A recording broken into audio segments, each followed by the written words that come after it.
Hola a todos, Oportunidades Loni Javier les trae en este momento este disco de vinilo original LP de la banda original de sonido de la película Chitty Chitty Bang Bang de 1968. La película, el disco es de 1969.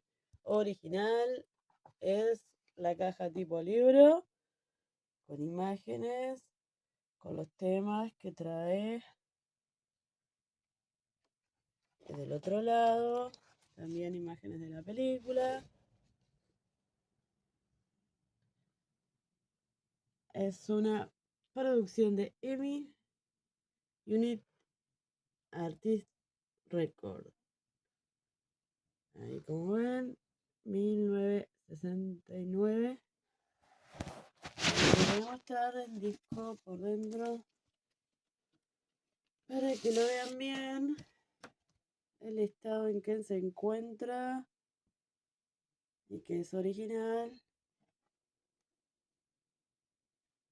Ahí está, con todos los temas de la película.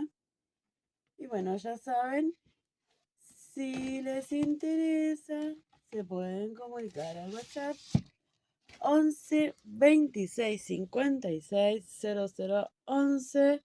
Y por supuesto, les agradecemos si le dan like al video, comparten y se suscriben a nuestro canal en YouTube y en WhatsApp o por _tu_ni_dades B_P_Y_M.